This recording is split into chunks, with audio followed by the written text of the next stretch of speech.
The girl arrived on the night of the blood moon, wrapped in charred fabric and silence. Lysander Ashford, vampire king of the Northern Realm, stood at the obsidian steps of Nighthaven Manor as his steward carried the child through the iron gates. She could not have been more than 6 years old, her dark hair matted with soot, her gray eyes wide and empty of tears. The village she had come from no longer existed, raised by hunters who mistook mortal fear for vampire collaboration. "Your Majesty," the steward murmured, bowing low. "The sole survivor." The council suggested disposal. Lysander's jaw tightened. 3 centuries of existence had taught him that the council's suggestions were rarely merciful. "Leave her." The steward hesitated. "My lord, she has not spoken since I said leave her." The man retreated into shadow. Lysander descended the steps, his movements deliberate, ancient. The child did not flinch as he approached. She simply watched him with those terrible, knowing eyes. He knelt, bringing himself level with her gaze. Up close, he could see the ash embedded beneath her fingernails, the burn marks on her small palms. She had tried to save someone. Failed, most likely. "What is your name?" His voice was soft, a tone he had not used in decades. The girl's lips parted. No sound emerged. Lysander felt something unfamiliar stir in his chest. Not hunger, but something far more dangerous.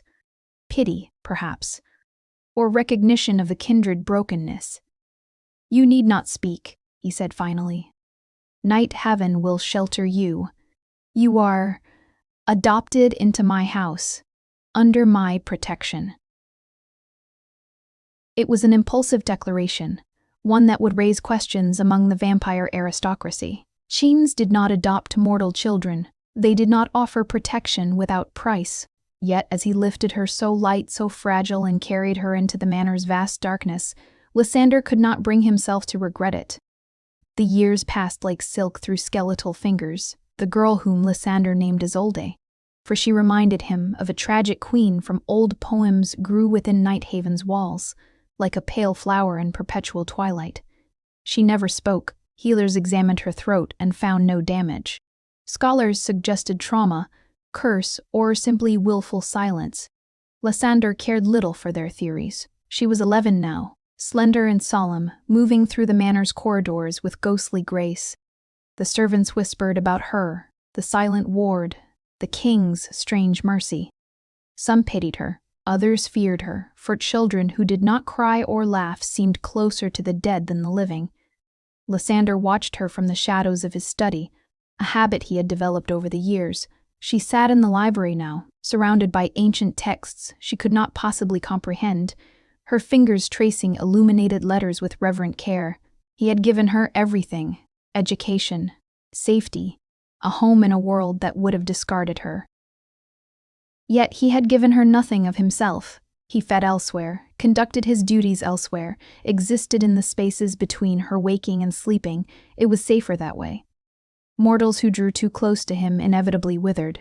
Love, if such a thing still existed in his hollow chest, was a blade that cut both ways. "Your Majesty." Lysander turned.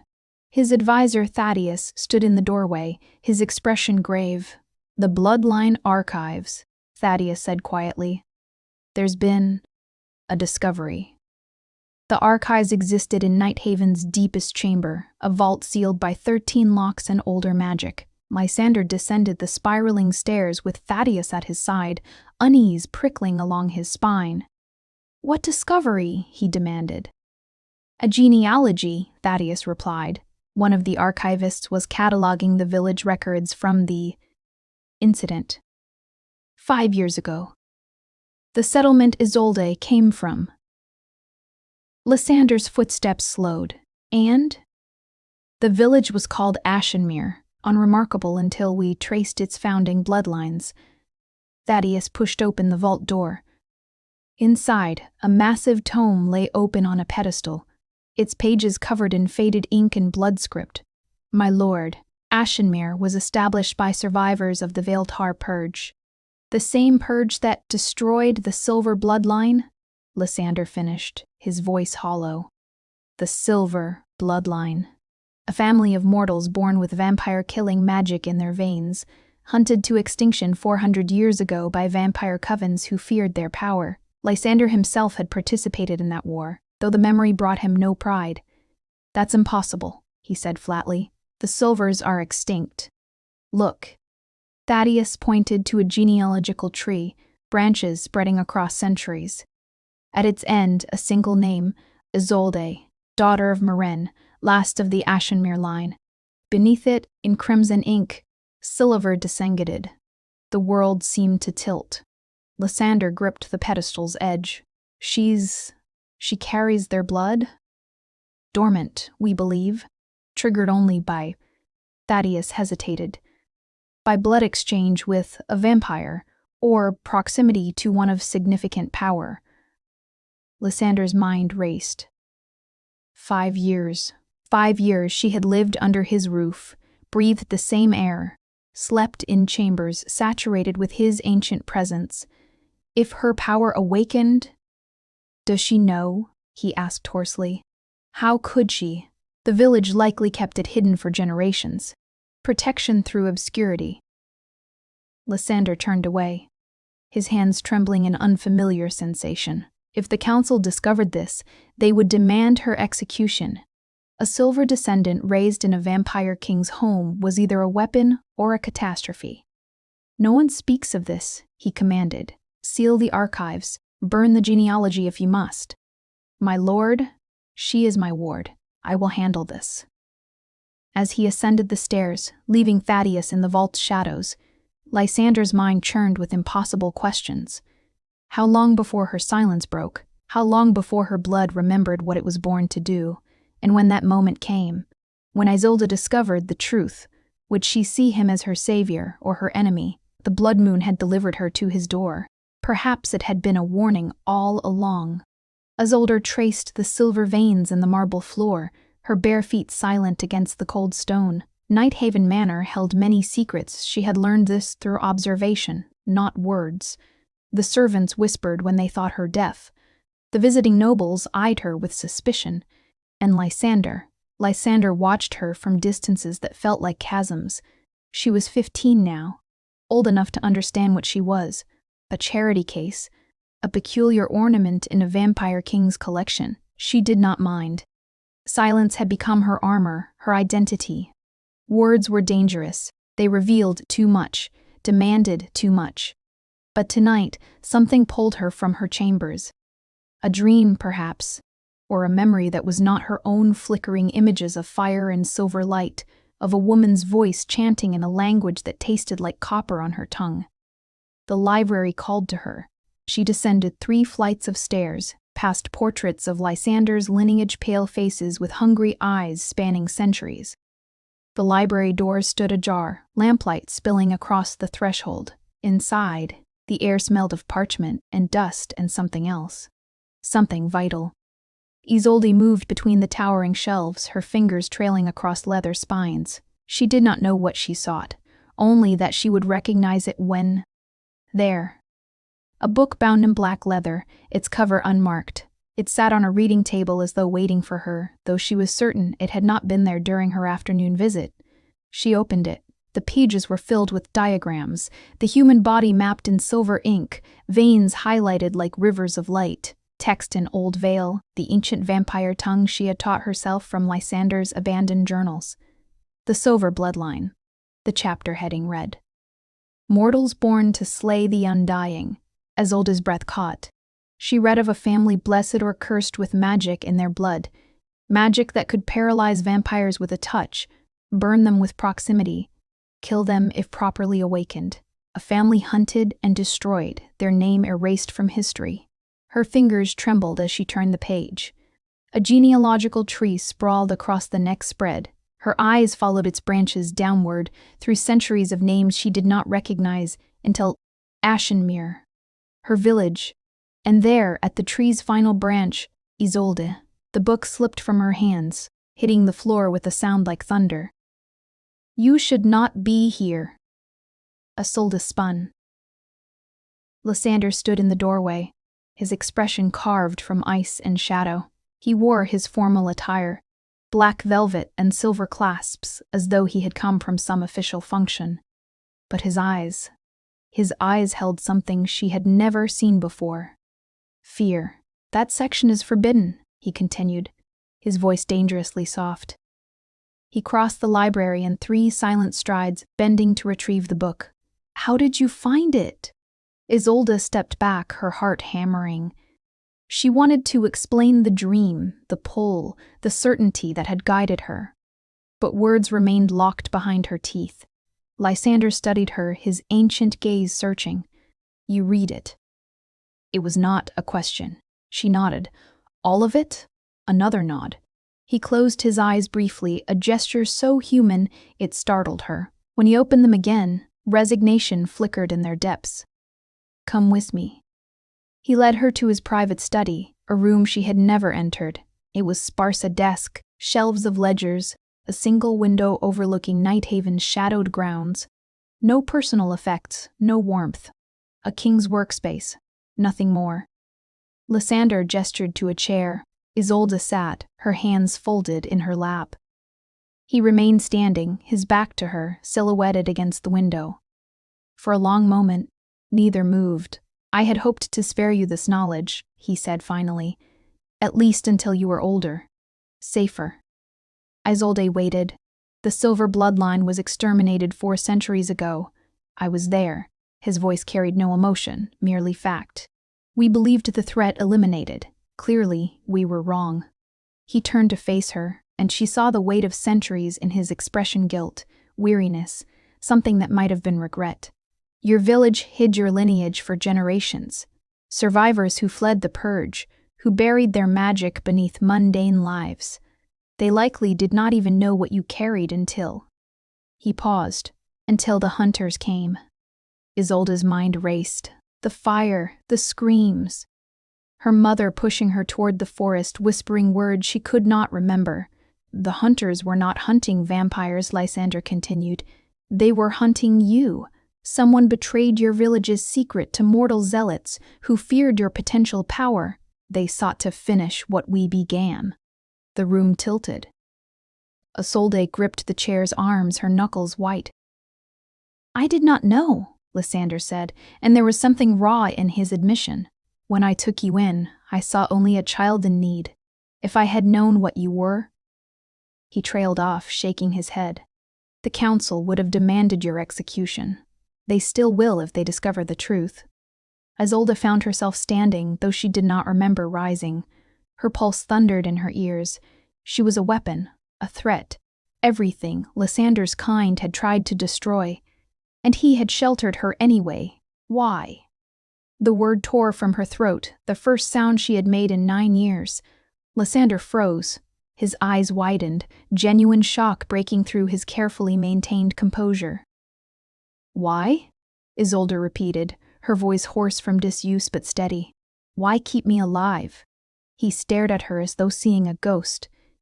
Then, slowly, something in his expression softened a crack in ancient ice. Because, he said quietly, I have spent 3 centuries enforcing laws I no longer believe in, maintaining order built on fear and slaughter. When I found you, he exhaled, a sound like wind through a crypt. I saw a chance to choose differently, to save rather than destroy. Tears burned Isolde's eyes, the first she had shed since the fire. Thee will kill me, she whispered. No. Lysander's voice hardened to steel. I am still king. You are under my protection. That has not changed. But if my power awakens, then we will face that together. The promise hung between them, fragile and dangerous. Outside, storm clouds gathered across the blood-red moon. And in the shadows of Nighthaven Manor, something ancient and silver began to wake. 3 nights after Isolde's voice returned, the council summoned Lysander to the obsidian hall. He went alone, leaving Thaddeus to guard his word. The journey took him deep beneath Nighthaven, through tunnels carved before mortal kingdoms rose and fell. The obsidian hall existed in a place between worlds neither fully earthly nor entirely supernatural, a meeting ground where the oldest vampire lords gathered to decide the realm's fate. 7 thrones circled a basin of perpetual flame. 6 were occupied. Lady Seraphine of the Western Covens, beautiful and merciless. Lord Draven of the Southern Territories, warrior king with blood on his conscience. Valerian the Scholar, ancient even by their standards. Cordelia Nightshade, mistress of blood magic. Ambrose Graves, keeper of vampire law. And Cassius Thorne, whose smile never reached his eyes. They watched Lysander approach with the patience of predators. King Lysander, Seraphine purred, her voice like poisoned honey. How rare you grace us with your presence. Lysander took his throne, maintaining perfect composure. I assumed this summons bore importance. Indeed. Cassius leaned forward, his fingers steepled. We have concerns regarding your household. Ice crystallized in Lysander's veins. He showed nothing. Be specific, he said. Your ward. Draven's voice was gravel and iron. The mortal girl you adopted a decade ago. There are rumors. There are always rumors. These speak of Bloodline, Valerian interjected, his scholarly tone somehow more threatening than Draven's bluntness. Of silver heritage. Of a threat allowed to mature under royal protection. So, someone had talked. Or discovered the archives on their own. Lysander's expression remained glacial. My ward is a child I saved from mortal violence, nothing more. Liar. Cordelia's accusation cut through the chamber like a blade. We had the genealogies examined independently. Ashenmere was a silver refuge. Your precious Isolde carries their blood. Dormant blood, Lysander countered. Untrained, unawakened, harmless. For now, Ambrose said quietly, but proximity to powerful vampires can trigger the awakening. And she lives in your manor, saturated in your presence. How long before? She has lived there for 10 years without incident. Because she was a child, Seraphine slammed her hand against her throne's arm. She is 15 now, soon to reach maturity. The magic will surface, Lysander. And when it does, then I will handle it. Handle it? Cassius laughed, cold and cruel. You cannot even handle your own sentimentality. This is why kings do not adopt mortal pets. Attachment clouds judgment. Lysander rose slowly, his power filling the chamber like winter fog. The eternal flame flickered. Mind your tongue, Cassius. Or what? You will defend her against the council? Against law? The other vampires stood as well, unafraid. The silver bloodline was exterminated for a reason. They were weapons designed to destroy us. One awakened silver could kill dozens of our kind. She has no training, no knowledge of how to weaponize her blood. Yet, Valerian's single word carried terrible weight. What happens when she learns? When mortal hunters find her and offer her purpose? Revenge for her slaughtered village? The possibility struck deeper than Lysander cared to admit. He had never told Isolde the full truth that her own kind, mortals, had betrayed her village to hunters, that both vampires and humans wanted her bloodline erased. She will not betray Night Heaven, he said with certainty he did not entirely feel. Your faith is touching and foolish, Seraphine replied. The law is clear. Silver descendants must be eliminated before awakening. We have allowed your experiment out of respect for your crown. But that respect has limits. Draven stood, his massive frame casting shadows across the flame. We vote. The girl lives or dies by council decree. No. Lysander's voice carried absolute authority. She is my ward, under my sovereign protection. The council has no jurisdiction over my household. The council has jurisdiction over threats to vampire kind, Ambrose corrected, and she is precisely that. Then perhaps, Lysander said softly, dangerously, the council should remember what happens when kings are provoked. Silence fell, heavy and sharp. Cordelia smiled, though it held no warmth. Are you threatening civil war over a mortal girl, Lysander? How romantic, how utterly mad. I am reminding you, he replied evenly, that the northern realm answers to me alone. Touch my ward and I will consider it an act of war. The council members exchanged glances. Lysander held the largest territory, commanded the most powerful forces. Open conflict would be catastrophic. Cassius broke the silence. A compromise, then. I'm listening. The girl undergoes binding, he proposed. Blood magic to suppress her silver heritage permanently. She lives, you maintain your strange mercy, and the threat is neutralized. Lysander considered this. Binding magic was brutal. It would chain Isolde's bloodline power beneath layers of vampiric enchantment, rendering her incapable of harming their kind. It would also likely cause her immense pain and potentially damage her life force, but she would survive. What are the terms? He asked carefully. Cordelia performs the ritual within 1 moon's turn, Cassius outlined. The girl submits willingly, no compulsion, no force. If she refuses, or if the binding fails, she is executed immediately. And if she agrees and survives the ritual, then she lives under your protection, permanently marked as bound, a symbol of the Council's mercy. Seraphine's smile was razor-sharp. Though I suspect she will hate you for it. Lysander's jaw tightened. The binding would save Isolde's life, but steal her birthright, her potential, perhaps even pieces of her soul. She would be caged, powerless, forever altered. Yet the alternative was her death. I will present the terms to her, he said finally. The choice is hers. How noble, Draven muttered, giving her the illusion of agency before we destroy her anyway. Lysander turned to leave, then paused at the chamber's threshold. One final thing, he said without looking back. If any of you attempt to harm Isolde before she makes her decision, I will raze your territories to ash. Council law be damned. He left them in silence, the threat hanging in the air like smoke. Above, in Nighthaven Manor, Isolde stood at her window watching storm clouds gather. She did not yet know the choice that awaited her. But she could feel darkness converging, inevitable as dawn. Lysander found Isolde in the conservatory, surrounded by night-blooming flowers that thrived in Nighthaven's perpetual twilight. She sat on a stone bench, a book forgotten in her lap, her gaze distant. She looked so young in the moonlight, so unbearably mortal. Isolde. She turned and he saw awareness in her eyes. She knew something had shifted. Perhaps she had felt the weight of the Council's attention from miles away, the way prey senses predators circling. We need to speak, he said. She nodded, closing the book. Waited. Lysander sat beside her, maintaining careful distance. Even now, even after a decade, he did not trust himself too close. She was 15, nearly grown, and the innocent child he had carried through iron gates had become something more complicated. Something he could not quite name. The Council knows about your bloodline, he began. They have demanded action. Isolde's expression did not change, but her hands tightened on the book. They want you bound, Lysander continued, hating each word. Blood magic to suppress your silver heritage permanently.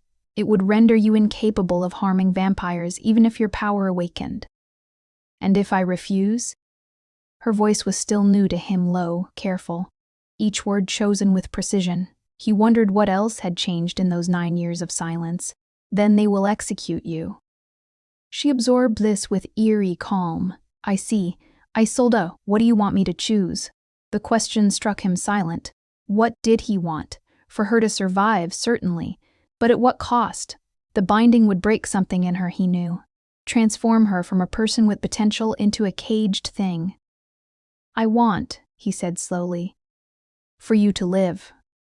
Beyond that, the choice is yours. She studied him with those gray eyes that had haunted his centuries.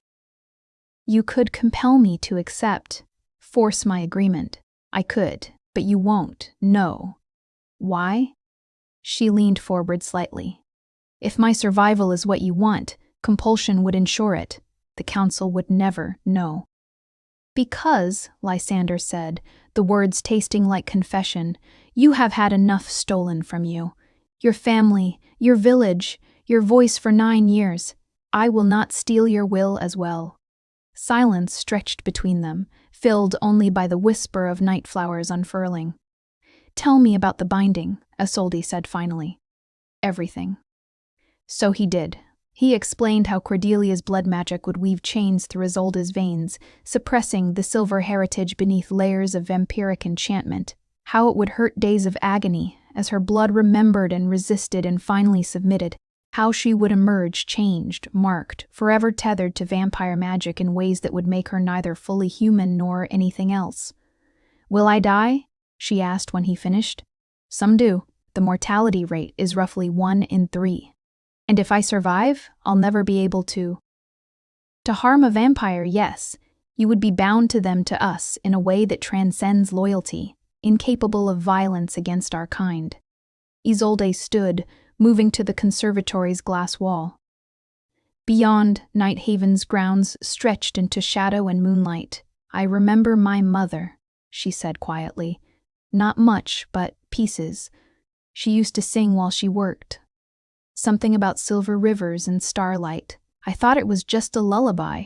Lysander remained silent, letting her speak.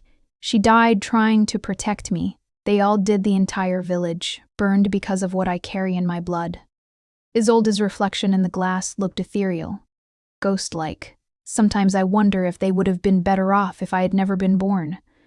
"Isolde, I'm not seeking pity." She turned to face him. "I'm trying to understand what I am, what this bloodline means." "It means," Lysander said carefully, "that you were born with the potential to be either a weapon or a bridge. Your ancestors chose weapons. You could choose differently." "Could I? If my power awakens, will I even have a choice? Or will instinct take over the magic, demanding I kill you, kill all of you?" It was a fair question, one Lysander had pondered himself. "I don't know," he admitted.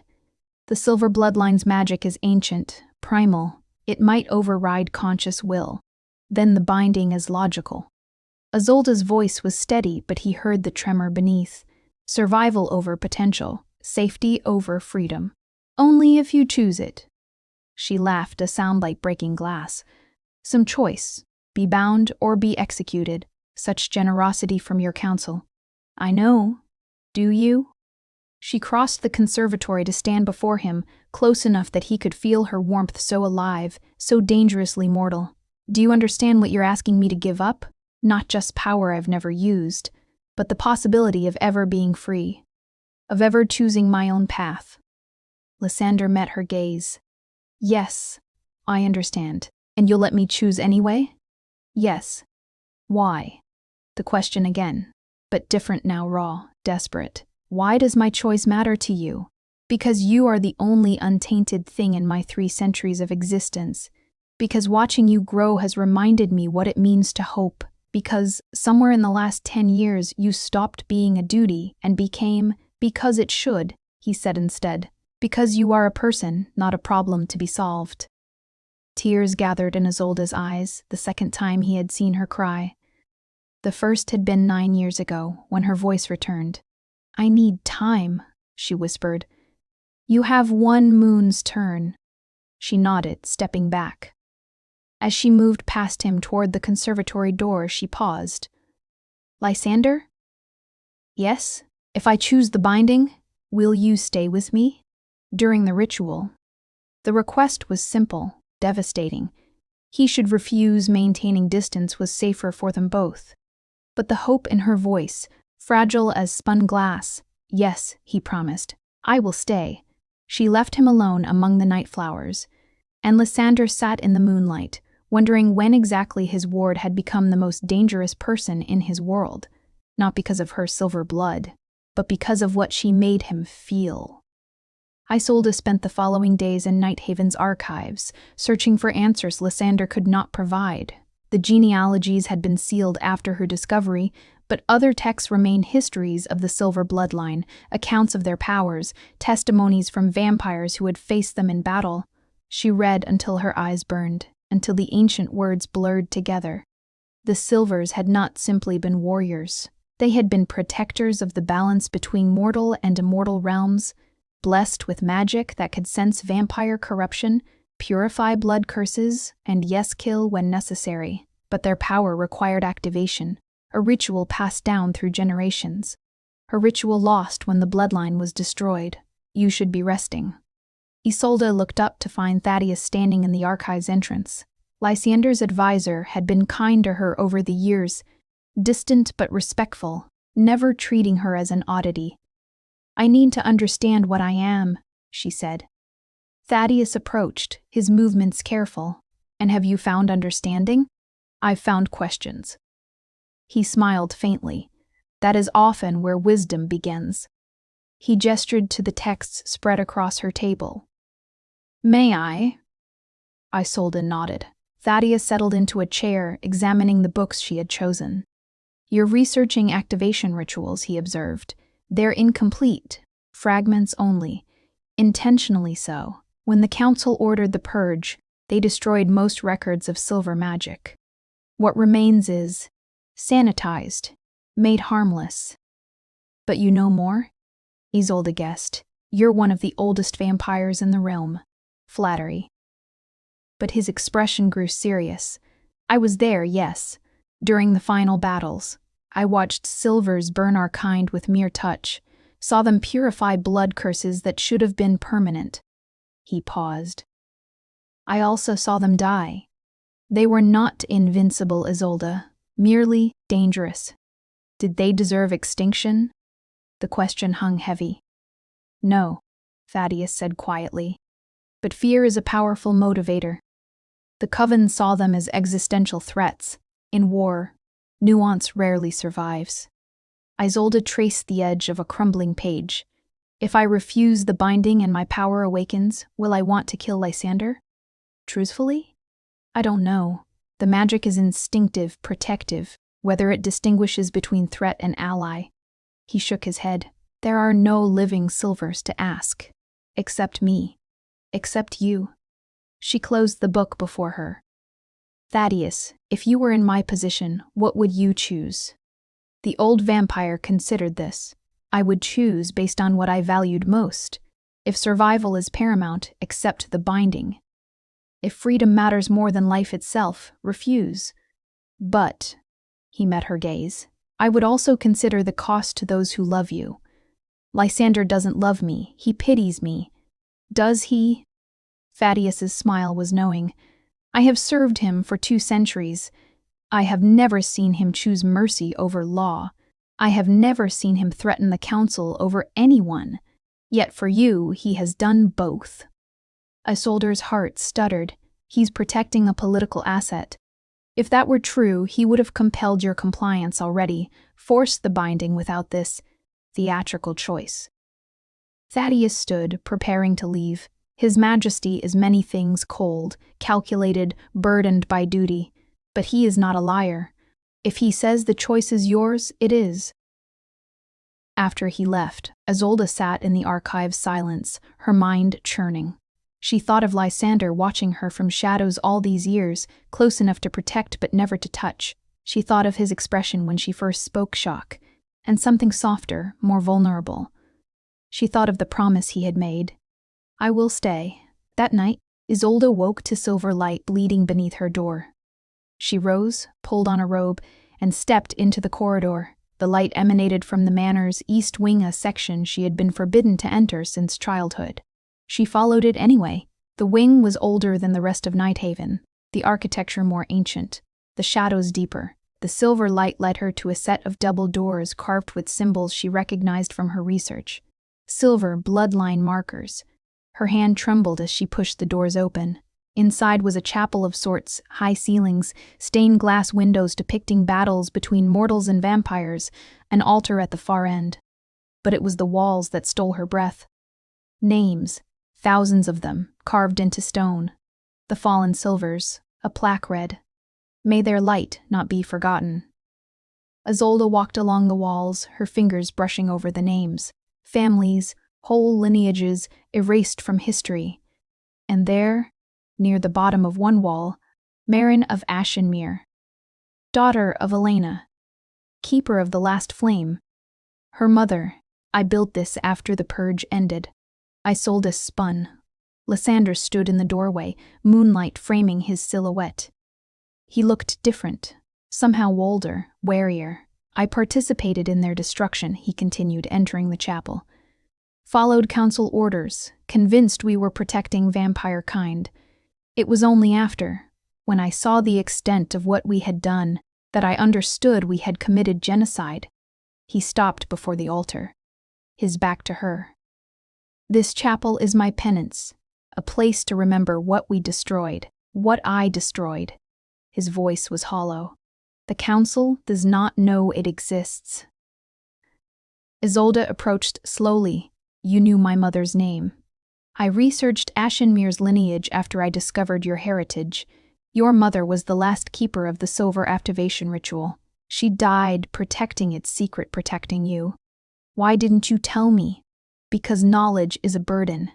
He finally turned, and she saw grief etched into his ancient features. Because I wanted you to have a choice, free from the weight of legacy. But it's not free, is it? This choice. Isolde gestured to the walls of names. My entire bloodline exterminated, and you're asking me to voluntarily erase what they died to preserve. I'm asking you to survive.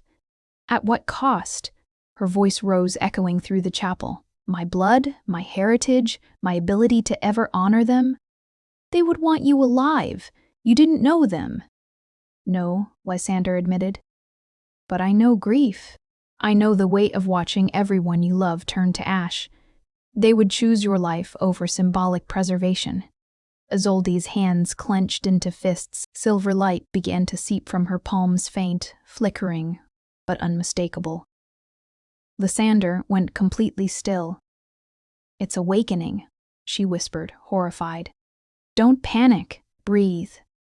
But the light intensified, spreading up her arms like living veins. Power surged through her, ancient, protective, screaming for release. And Lysander, despite his centuries of control, took a step back. For the first time in 10 years, he looked at her with something close to fear. The light flared brilliant, and Isolde's world shattered into silver fragments. Isolde woke in her chambers, sunlight actual, sunlight streaming through windows that should have been curtained.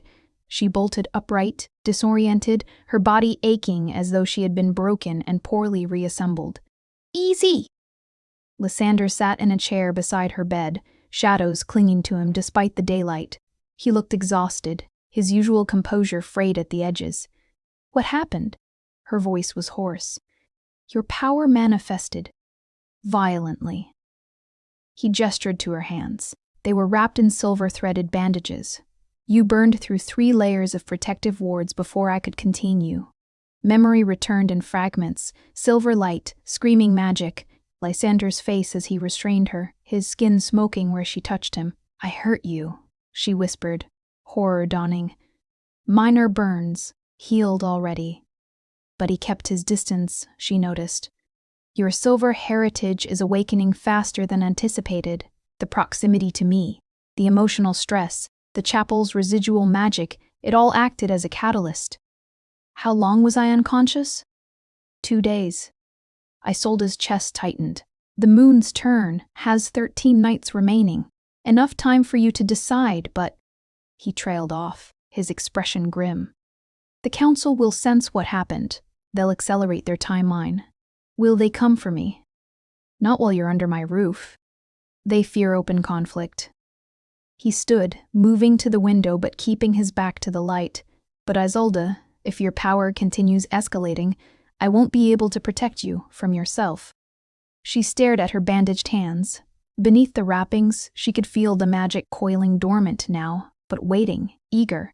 It terrified her. Teach me to control it, she said suddenly.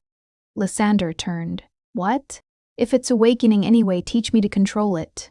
Then I won't need the binding. Isolde, silver magic requires years of training, rituals passed down through generations. Rituals my mother knew, rituals that might be in her blood memories. She met his gaze. You said blood magic can suppress. Can it also reveal? Unlock? Understanding flickered across his face. You want Cordelia to access your inherited memories. Yes, that's. He exhaled sharply. That's incredibly dangerous. Blood memory extraction can destroy the mind if done improperly. And even if successful, there's no guarantee you would find the full ritual. But it's possible. Theoretically. Isolde stood, swaying slightly. Lysander moved to steady her, then stopped himself, remembering what her touch could do now. The distance between them felt suddenly vast. "I won't be caged," she said quietly. "Not by the binding, not by fear. If I'm going to survive, it will be on my terms. Your terms may get you killed. Then at least I'll die free."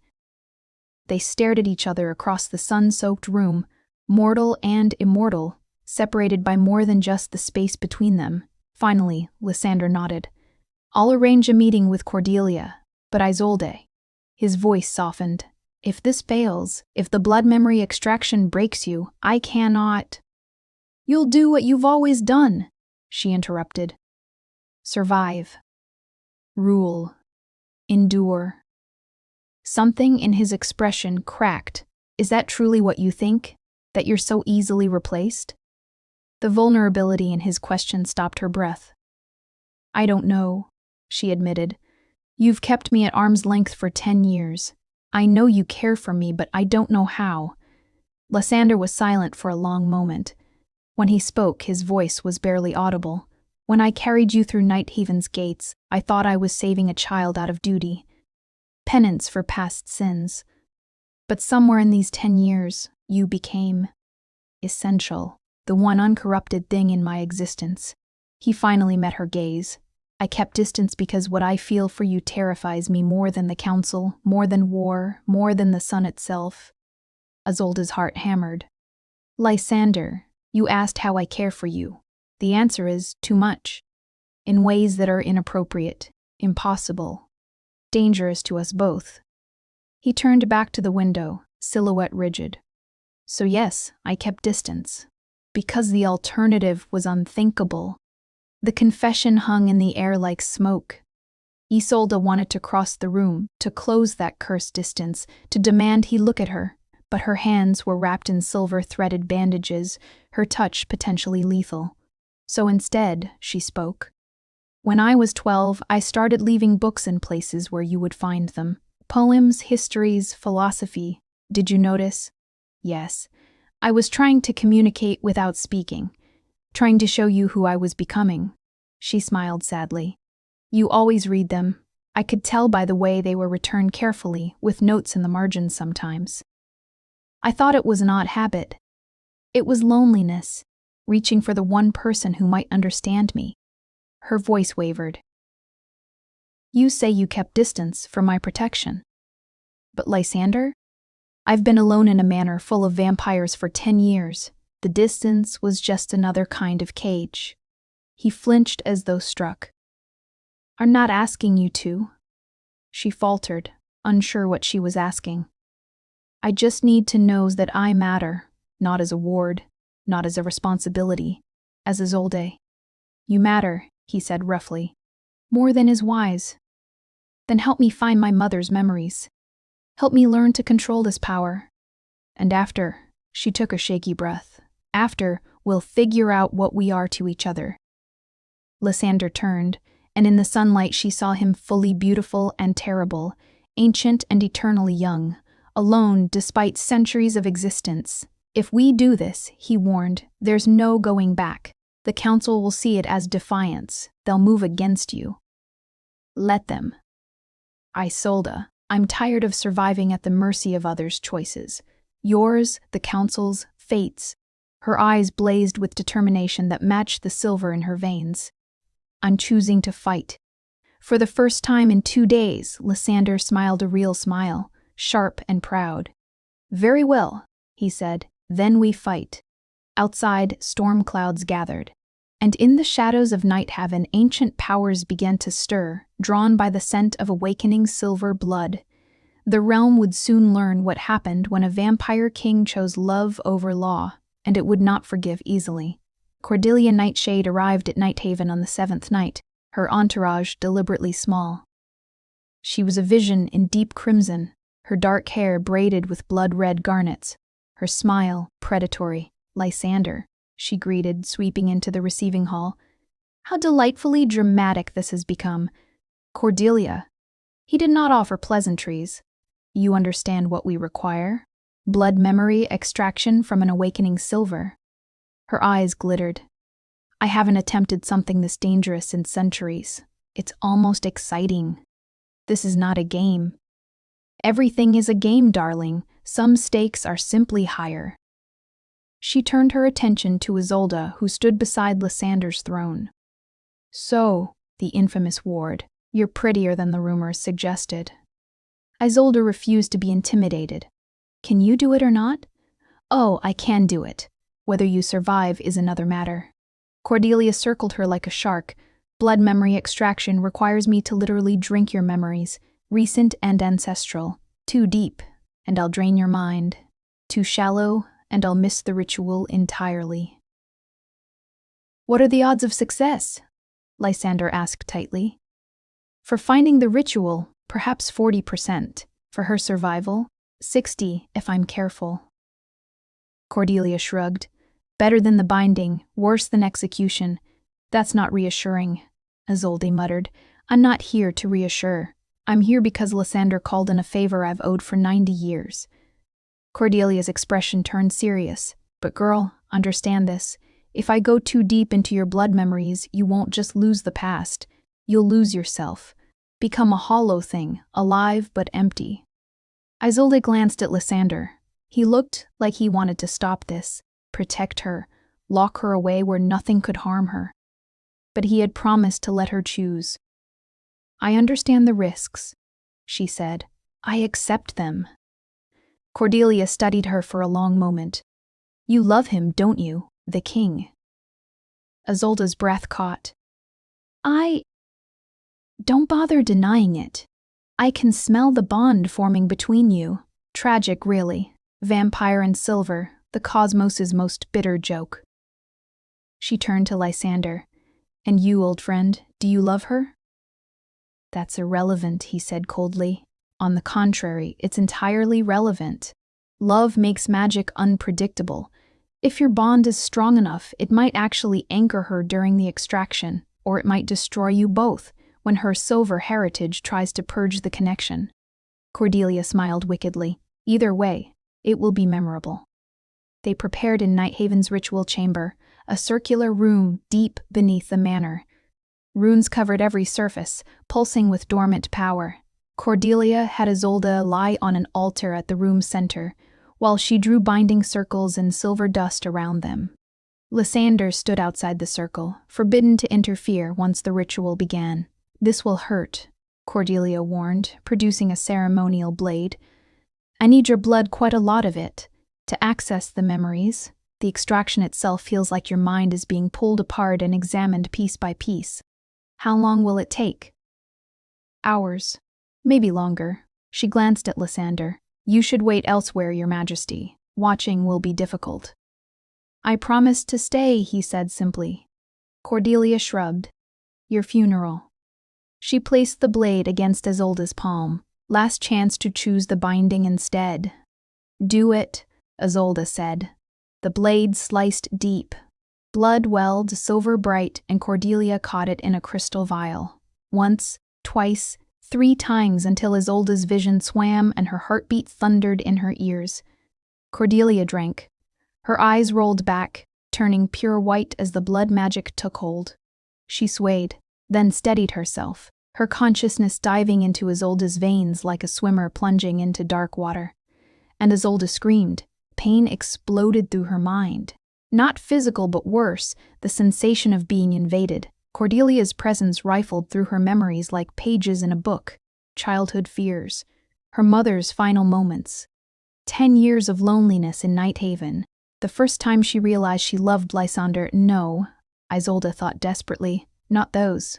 Go deeper. Cordelia obeyed, or perhaps the blood magic pulled her down regardless.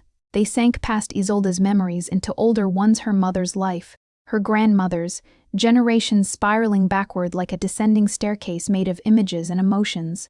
Isolde saw through her ancestors' eyes, a woman with silver hair teaching a daughter the ritual, hands glowing with contained power, battles against vampire lords, silver warriors moving with deadly grace, a treaty signed in blood and starlight, promises made and broken. The first silver, blessed by something ancient, given power to maintain balance between mortal and immortal realms.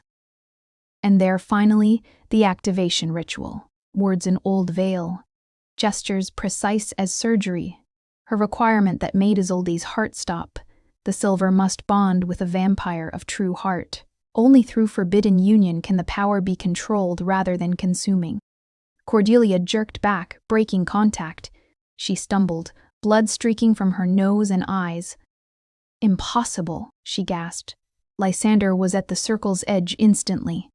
What did you see? The ritual. I found it. Cordelia wiped blood from her face with shaking hands. But the activation requirement, it's forbidden. The council will never allow it. Tell me, Lysander commanded. Cordelia looked between him and Isolde, then laughed a broken, slightly hysterical sound. She has to bond with a vampire. Blood exchange, willing on both sides, performed under the new moon. The vampire's immortal essence will temper her silver power, allow her to control it rather than be consumed by it. She shook her head. It's a perversion of both magics, beautiful and terrible. Lysander had gone completely still. That's the only way? The only way to activate her power safely, yes. Otherwise, when it fully awakens, it will burn through her in months. Kill her from the inside out. Isolde struggled to sit up, her mind still reeling from the extraction. What kind of bond? Cordelia met her gaze. The deepest kind. Blood, body, soul. A vampire marriage in all but name. She would be linked to her bonded vampire for life, unable to harm him, but also carrying his power alongside her silver heritage. And the vampire? Lysander asked quietly. Would be bound equally, unable to harm her, compelled to protect her, linked in ways that transcend normal vampire bonds. Cordelia's smile was sharp. Why, Lysander? Considering volunteering? The silence stretched impossibly long. The new moon, Lysander said finally, is in 5 nights. Isolde's heart stopped. He was considering it, actually considering binding himself to her, merging their powers, creating something the realm had never seen. The council will see this as treason, Cordelia warned. Let them. They'll come for you both. Let them try. Cordelia gathered her ritual supplies, her expression unreadable. I'll report that the extraction failed, that the girls' memories were too damaged to retrieve the ritual. You would lie to the council? Isolde asked. Darling, I've been lying to the council for 4 centuries. What's one more secret? She paused at the chamber door. But understand this, if you perform the bonding ritual, there's no going back. You'll be hunted. Exiled. Marked as abominations. We're already abominations, Lysander said softly. We might as well be free ones. After Cordelia left, Lysander approached the altar where Isolde still sat, drained and trembling. You heard the requirement, he said. The choice is yes. He blinked. You don't even know what I was going to ask. You were going to ask if I would bond with you, and my answer is yes. Isolde met his gaze steadily despite her exhaustion. I've been choosing you for years, Lysander. Every book I left, every silence I kept, every moment I stayed in Nighthaven when I could have run. This is just finally saying it out loud. His composure cracked completely. He sank to his knees beside the altar, bringing them eye level. I am 300 years old, he whispered. I have loved and lost and learned that eternity is bearable only through distance. If I bond with you, if I let myself feel everything I've been suppressing, Isolde, I don't know if I can survive it. She reached out with bandaged hands to cup his face. The silver in her blood didn't burn him, now it hummed, recognizing something in him. Then we'll learn together, she said, and in the ritual chamber's flickering candlelight, the vampire king, who had never allowed himself to hope, began to believe in impossible things. The 5 nights passed in preparation and secrecy. Lysander sent most of Nighthaven's staff away on invented errands, keeping only Thaddeus and a handful of trusted servants. Cordelia, Trudeau reported to the council that the blood memory extraction had failed catastrophically, Isolde's mind too damaged to yield useful information. The council, satisfied with her suffering, voted to proceed with the binding ritual in 3 weeks. They did not know they were already too late. On the night of the new moon, Isolde stood in the chapel of fallen silvers, wearing a gown of midnight blue that Lysander had commissioned. It was simple but elegant, the neckline designed to expose her throat and collarbone, the traditional placement for a bonding mark. She was terrified, not of the ritual itself, but of what came after.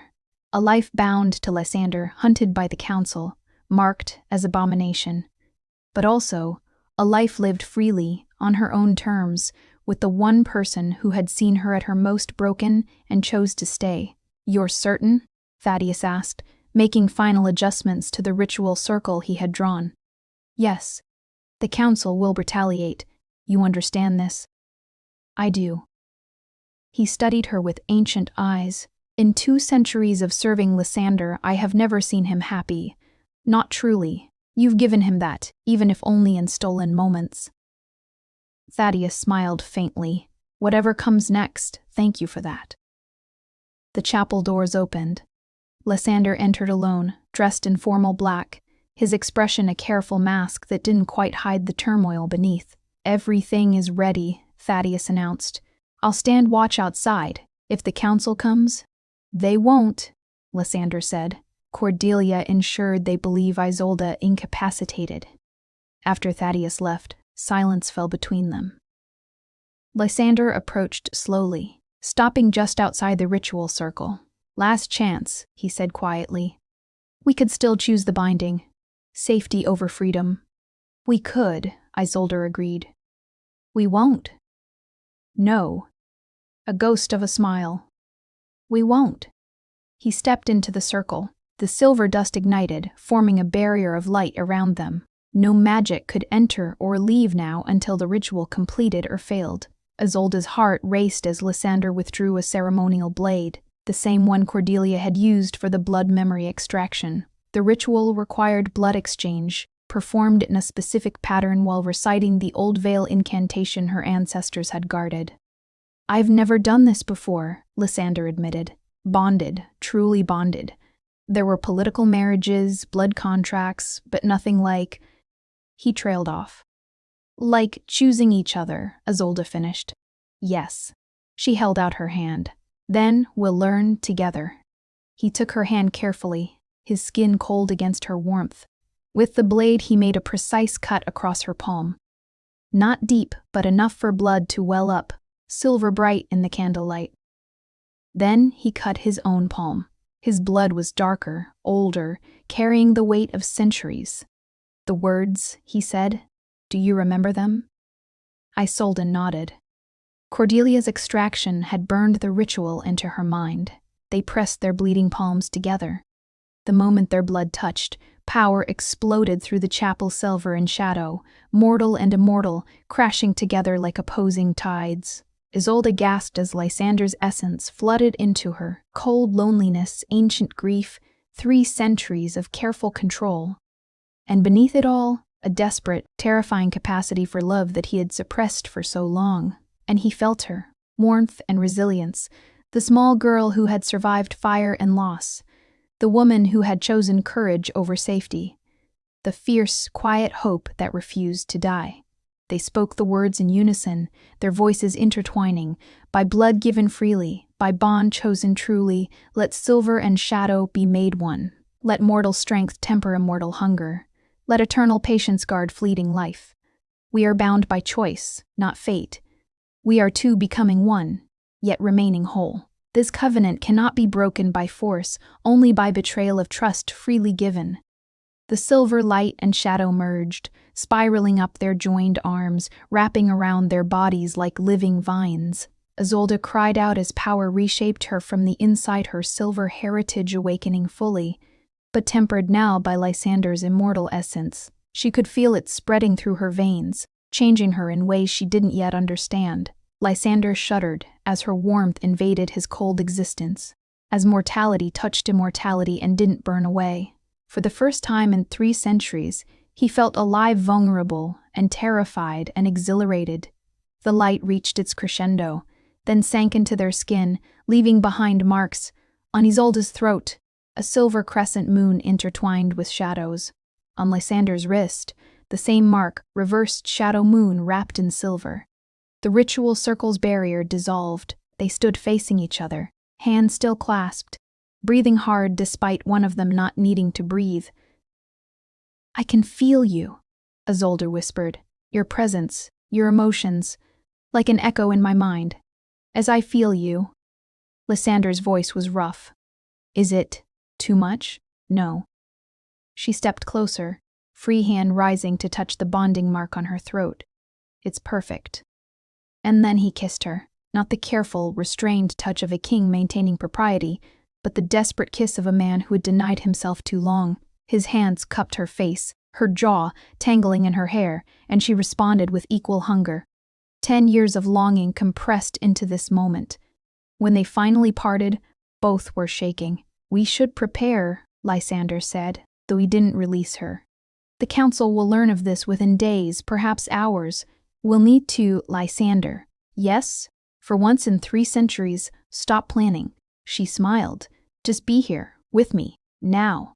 So he did. And in the chapel of fallen silvers, surrounded by names of the dead, 2 impossible souls found life in each other. Outside, storm clouds gathered. The realm's reckoning was coming, but for tonight, they were simply Lysander and Isolde. Bonded. Whole. Free. War came at dawn. Isolde woke in Lysander's chambers, their chambers now to the sound of shattering glass, and Thaddeus shouting warnings. She was on her feet instantly, her newly awakened silver power surging to the surface like a living thing. Lysander was already dressed, his expression carved from ice. "They know." "How?" Cordelia was questioned under blood truth. She had no choice but to reveal what she witnessed. No accusation in his tone, only grim acceptance. "The council is here, all of them." Isolde's hand went to the bonding mark on her throat. Through their new connection, she felt Lysander's emotions, cold fury, protective instinct. And beneath it all, fear, not for himself, but for her. "What do we do?" she asked. "We face them together." He took her hand. "Are you ready?" She wasn't. But she nodded anyway. The council waited in Nighthaven's great hall, their combined power making the air thick and oppressive. Lady Seraphine, Lord Draven, Valerian, Cordelia, looking guilty but resigned, Ambrose, and Cassius, all 6 ancient vampires united in their fury. "Lysander Ashford," Ambrose began, his voice carrying the weight of law. "You stand accused of the highest treason, bonding with a silver descendant, performing forbidden blood magic, and defying council decree. How do you answer?" "Guilty," Lysander said calmly, "on all counts." Shocked silence. "You admit it?" Seraphine's eyes narrowed. "Just like that? Why dissemble? You've already seen the marks." He held up his wrist, showing the silver-wrapped shadow moon. "Isolde and I are bonded. We performed the ritual willingly, knowing full well the consequences." Draven stepped forward, his massive frame radiating threat. "Then you understand we have no choice but to execute you both." "You can try," Lysander replied, his power flooding the hall like winter fog. "But understand this, I am still king of the Northern Realm. Any action against me or my bonded is an act of war." "You cannot fight all of us," Cassius said. "Even you have limits." "Perhaps. But I wonder, are you truly prepared for the cost?" Lysander's smile was sharp. "How many of your territories can afford civil war? How many of your bloodlines will survive if vampire turns against vampire?" The council members exchanged glances. He was right, open conflict would devastate the realm, leave them vulnerable to mortal hunters and worse. "There is another option," Valerian said quietly. He had been silent until now, simply observing. "Exile." "Exile?" Seraphine scoffed. "For treason? It is precedented. Vampires who violate covenant law but pose no immediate threat are exiled beyond the realm's borders. Lysander and his bonded leave our territories permanently. In exchange, we avoid war." They could return, Draven protested. Gather forces, challenge us. Not if the exile is blood-sealed, Ambrose mused, his legal mind working, a magical barrier preventing their return. They leave, and the Northern Realm is absorbed by the Council, its territories divided. Lysander's jaw tightened. His kingdom, everything he had built over centuries, dissolved and parceled out to these vultures. But Isolde would live. "And if we refuse exile?" he asked. "Then we execute you here, now, and risk whatever war comes after." Cassius's expression was cold. "Your choice, King." Isolde felt Lysander's turmoil through their bond rage at losing his realm, relief that exile meant survival, shame at being outmaneuvered. She squeezed his hand. "We'll survive," she sent through their connection. "Together." He looked at her and something in his expression softened. "We accept exile," he announced, "on 2 conditions. First, Thaddeus and any of my people who wish to join us are allowed to do so. Second, you leave the Chapel of Fallen Silvers untouched." "The chapel?" Seraphine frowned. "It is a memorial. One I would not see destroyed out of spite." The council conferred briefly in low voices, then Ambrose nodded. "Agreed. You have 3 knights to gather who will follow you and leave the realm. After that, the blood seal activates. Return, and you die instantly." The next 3 knights were Chaos. Thaddeus, loyal to the end, chose exile immediately. Several other vampires from Lysander's inner circle followed those who owed him blood debts, or who had grown disillusioned with the council's brutal politics. Isolde watched from the manor's windows as Lysander said goodbye to his kingdom, his expression carefully blank. She knew what it cost him: centuries of work, of building something stable in an unstable world, all gone. "I'm sorry," she whispered when they were alone on the second night. "Don't be." He pulled her close, pressing his face into her hair. "I chose this, chose you. I have no regrets." Liar. A soft laugh. "Perhaps a few, but none that involve you." She turned in his arms to face him. "Where will we go?" "East, beyond the great mountains. There are settlements there, places where the council's reach is weak. We'll build something new." His hand came up to trace her bonding mark. Together. On the final night, Lysander stood one last time in the Chapel of Fallen Silvers. Isolde joined him, looking at the walls covered in names. "They died so I could live," she said quietly. "My entire bloodline sacrificed. And now I'm the last one, exiled and bonded to the very creatures they fought against." "Do you regret it?" Lysander asked. "The bonding, the exile, all of it?" Isolde considered the question honestly. She had lost her birthright, her potential place as a silver warrior, but she had gained everything else. "No," she said finally. "They died so I could choose, and I chose love over legacy. That's its own kind of honor." Lysander kissed her forehead, gentle and reverent. "Then we'll make their sacrifice mean something. Build a place where silvers and vampires don't have to be enemies, where bonds are chosen, not forced. An impossible dream." "The best kind."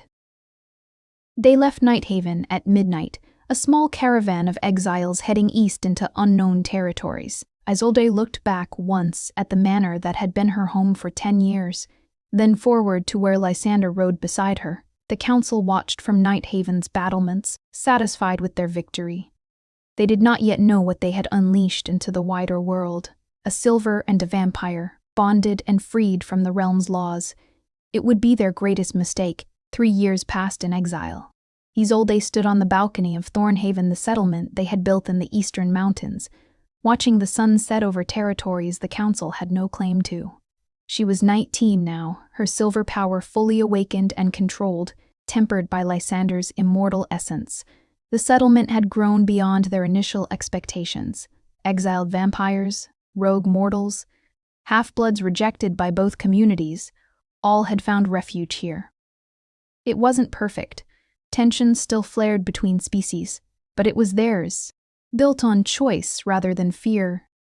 "Admiring your kingdom?" Lysander asked, joining her on the balcony. Our settlement, she corrected. Kingdoms have rulers. This has participants. He smiled. In 3 years, the weight of lost crowns had lifted from his shoulders. He seemed younger somehow, despite being centuries old. Semantics. He wrapped his arms around her from behind, his chin resting on her shoulder. Thaddeus reports 3 new refugee families arriving tomorrow. We'll need to expand the eastern quarter. Again? But she leaned into his embrace. At this rate, we'll rival the Council's territories within a decade. That's what worries me. Isolde understood. Their growing success made them a target. Already there had been assassination attempts, raids by Council-loyal forces, diplomatic pressure on nearby settlements to refuse them trade. But they endured. The Council sent another message, Lysander said quietly. Through Cordelia. Isolde stiffened. What do they want? To negotiate. They claim our settlement violates the Exile terms that were building a rival power structure and recruiting disaffected vampires. We're offering refuge to people they would execute. That's not recruitment. No, but it's effective nonetheless. He turned her to face him. They want a meeting. Neutral territory. Ambrose and Seraphine only. It's a trap. Probably. His expression was grim. But if we refuse, they'll use it as justification to void the Exile terms and attack openly. Isolde's hand went to her bonding mark, now a familiar comfort. Then we go. Together. Isolde, no. She cut him off firmly. We're bonded. Where you go, I go. That was the deal. He searched her face, then nodded slowly. Very well. But you listen to everything I say, without argument. I make no promises. Despite everything, he laughed. The meeting took place in a canyon between territories, a narrow space with high walls and limited escape routes. Lysander noted the tactical disadvantage immediately, but showed nothing. Ambrose and Seraphine waited on stone seats, their expressions neutral. Both were alone, as agreed. Lysander, Ambrose greeted. Isolde, thank you for coming. Let's skip the pleasantries, Lysander said. What do you want? Seraphine stood, her movements languid. To offer an opportunity. Your settlement has become quite influential. Vampires are abandoning Council territories to join you. This cannot continue. People choosing freedom over your tyranny is not my problem. It becomes your problem, Ambrose countered. When we declare your exile void and march on Thornhaven with the full Council forces. Silence fell, sharp as broken glass. You would violate your own blood seal? Isolde demanded. The seal prevented your return to Council territories. It said nothing about us coming to you. Seraphine's smile was razor-edged. We found a loophole. Lysander's power flooded the canyon. Shadows deepening. Then this meeting is pointless. You've declared war. Not necessarily. Ambrose raised a hand, a gesture of peace. We're offering an alternative. Rejoin the Council. The words hung in the air like poison. Explain, Lysander said carefully. Become the 7th Lord, Ambrose outlined. Your settlement becomes a recognized Council territory. You gain a vote, a voice in vampire law. In exchange, you stop accepting refugees from our lands and acknowledge Council authority. And Isolde? Lysander's voice was dangerous. My bonded silver would be tolerated as your consort protected by your Council status. Seraphine's tone suggested she found the idea distasteful but acceptable. The bonding remains forbidden for others, but you too would be grandfather-claused in. Isolde felt Lysander's turmoil through their bond. It was everything he had lost: position, power, political influence offered back on a silver platter. It was also a cage. What changed, she asked. 3 years ago you exiled us. Now you want us back? Pragmatism, Ambrose said simply. Your settlement proves that vampires and silvers can coexist. That the old wars were. He paused, choosing words carefully, perhaps unnecessary. The Council is considering evolution. Because you're losing vampires to our model, Lysander translated. Your power is eroding. Yes. No point denying it. Join us, help shape the new direction, or we destroy you and scatter your people. Those are your options. Isolde looked at Lysander. Through their bond, she felt him weighing centuries of political instinct against 3 years of freedom. "What do you want?" she asked silently. "You," came his immediate response. "Everything else is negotiable." She smiled despite the tension. "We need time," Lysander announced, "to discuss this with our people. This decision affects all of Thornhaven. You have 1 lunar cycle," Seraphine said. "Then we require your answer. Join the council or face eradication." After they left, Lysander and Isolde stood alone in the canyon. "They're not bluffing," he said quietly. "If we refuse, they will come with everything they have." "I know." "We could fight. Thornhaven has defenses, and we've trained. We'd lose," Isolde interrupted gently. "Against the full council, we'd lose, and everyone we sheltered would die with us. So we accept? Return to their control?" "No." She took his hand. "We negotiate better terms. Autonomy for Thornhaven, open borders for refugees, representation for non-vampire communities. If they want us, they get all of us, including the parts that make them uncomfortable." Lysander stared at her, then laughed genuine, delighted. "You become quite the politician. I learned from a king." "Former king." "No." She cupped his face. "You never stopped being a king. You just found a better kingdom to rule." He kissed her then, there in the canyon where their future hung in balance, and through their bond she felt his decision crystallize. They would return to the council, but on their own terms. As equals, not supplicants, and if the council refused, then they would fight and fall together, as they had always planned. The negotiations took 4 weeks. Lysander and Isolde returned to council territories for the first time in 3 years, accompanied by Thaddeus and a delegation from Thornhaven. The blood seal had been temporarily lifted, a gesture of good faith that felt more like a noose. The council chambers had not changed. Obsidian and shadow, 7 thrones circling eternal flame. 6 were occupied. The 7th, Lysander's, once waited empty. "Your terms are ambitious," Valerian said, reviewing the document Thaddeus had prepared. "Thornhaven as autonomous territory, open borders for all refugees, mandatory representation for mortal and half-blood communities on the council, revision of anti-silver laws, and protection for bonded pairs," Isolde added. "Not just us. Any vampire and silver who choose to bond must be allowed to do so freely." Seraphine's laugh was sharp. "You're not just asking to rejoin the council. You're asking us to dismantle centuries of law." "Laws built on fear and genocide," Lysander countered. "The world is changing. Either the council evolves or becomes irrelevant." Bold words from an exile, Cassius muttered. "He's not wrong," Ambrose said quietly. All eyes turned to him. "Our numbers diminish yearly. Vampires flee to Thornhaven or other settlements beyond our reach. Mortals grow more organized, their weapons more dangerous. If we do not adapt—" He trailed off, the implication clear. "So we capitulate to threats?" Draven's voice was thunder. "Accept silvers into our midst after they slaughtered our kind for centuries?" "After we slaughtered theirs first," Cordelia interjected. She had been silent until now. "Lysander and Isolde prove coexistence is possible, profitable even. Thornhaven thrives while our territories stagnate." The debate raged for hours. Isolde watched the ancient vampires argue. Their politics, Byzantine and brutal. But slowly, grudgingly, consensus formed. Not from altruism, but from cold calculation. They needed what Thornhaven offered: hope, growth, evolution. Finally, Ambrose called for silence. "We vote. All terms as presented or rejection and war. Show hands." Ambrose raised his hand first, then Cordelia, Valerian. A pause, then Seraphine, her expression sour. "This will end badly." But yes, 5 votes. They needed 6 for majority. Draven and Cassius remained holdouts, their hands down.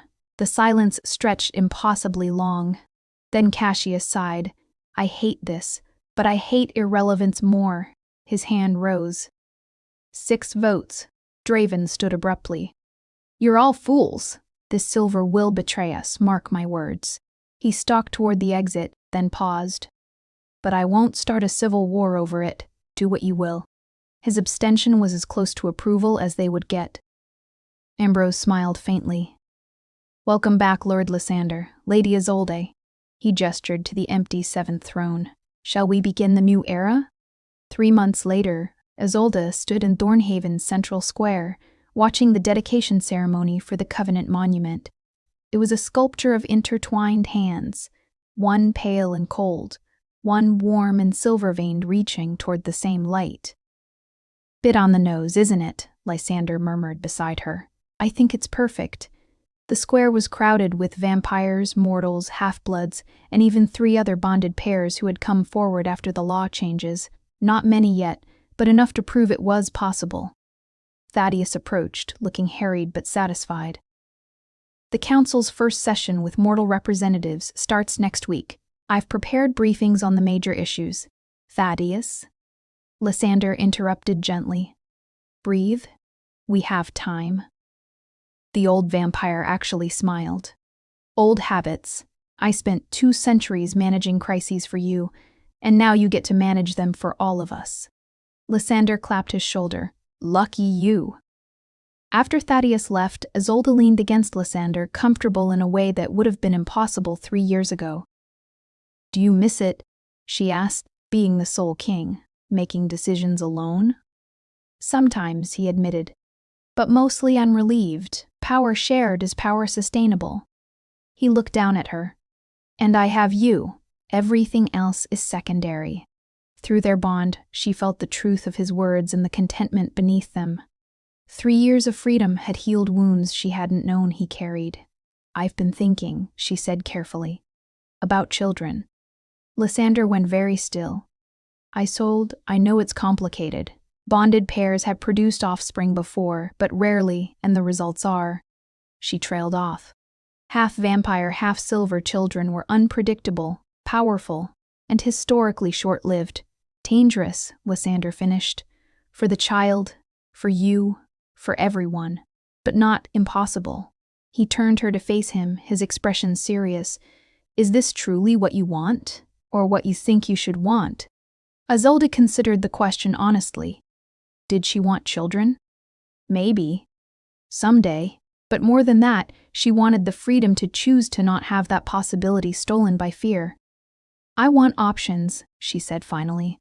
And time to decide. We're still learning what we are, what our bond makes possible.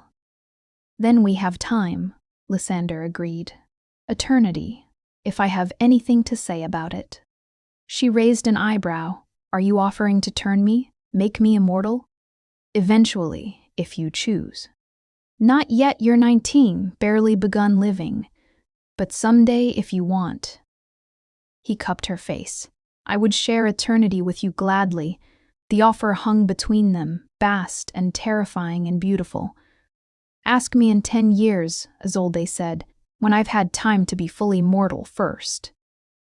Deal. They kissed as the sun set over Thornhaven, silver and shadow intertwined. Around them, the settlement bustled with life, vampire merchants trading with mortal farmers, half-blood children playing in streets where both species mixed freely, council representatives negotiating with refugee leaders. It wasn't perfect. Tensions still flared, old prejudices died hard, and the road ahead would be difficult. But it was possible. That's what Lysander and Isolde had proven. That ancient enemies could become partners, that forbidden bonds could become foundations, that love could reshape entire realms. The vampire king had adopted a silent girl and discovered her bloodline shocked the realm. But the true shock came after when they chose each other over every law, every tradition, every reasonable limitation, and in choosing created something entirely new. Not vampire or silver, but both, and neither, and everything in between. The end.